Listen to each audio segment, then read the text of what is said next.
Good morning guys. Ayan, mag-aani tayo ng talbos kamote dito sa may pinabunlayan ko kay Ninong guys. At ako lang nagtanim ng ng talbos ng kamote. Ayan, dito natin ilagay ang cellphone. Ayan o. Yung tanim namin ni Ninong ng papaya. Yan ang lagi kong ginugulayan guys. Dito lang yan sa tabi ng kalsada, bakanting kalsada. Imbis na damo guys. Ayan. Nataniman na natin ng talbos kamote at papaya. Dito ba tayo?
Okay na ito guys.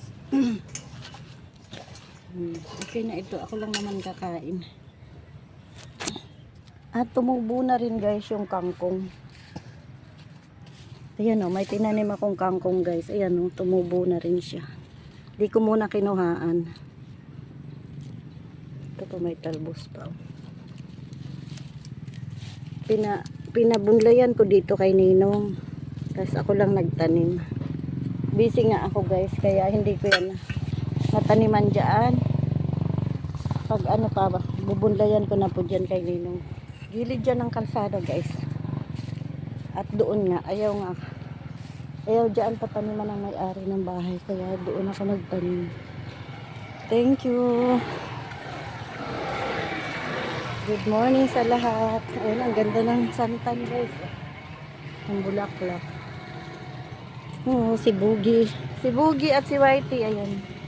Mga aso yan nung dating nakatira dito. Si Whitey. Si Boogie, aso yan ni Ate Remy. Binibigyan ko lang din yan dyan. Yan na guys, so ang dami na nung talbos kamote. Pakukuluan ko lang ito at may ulam naman kami.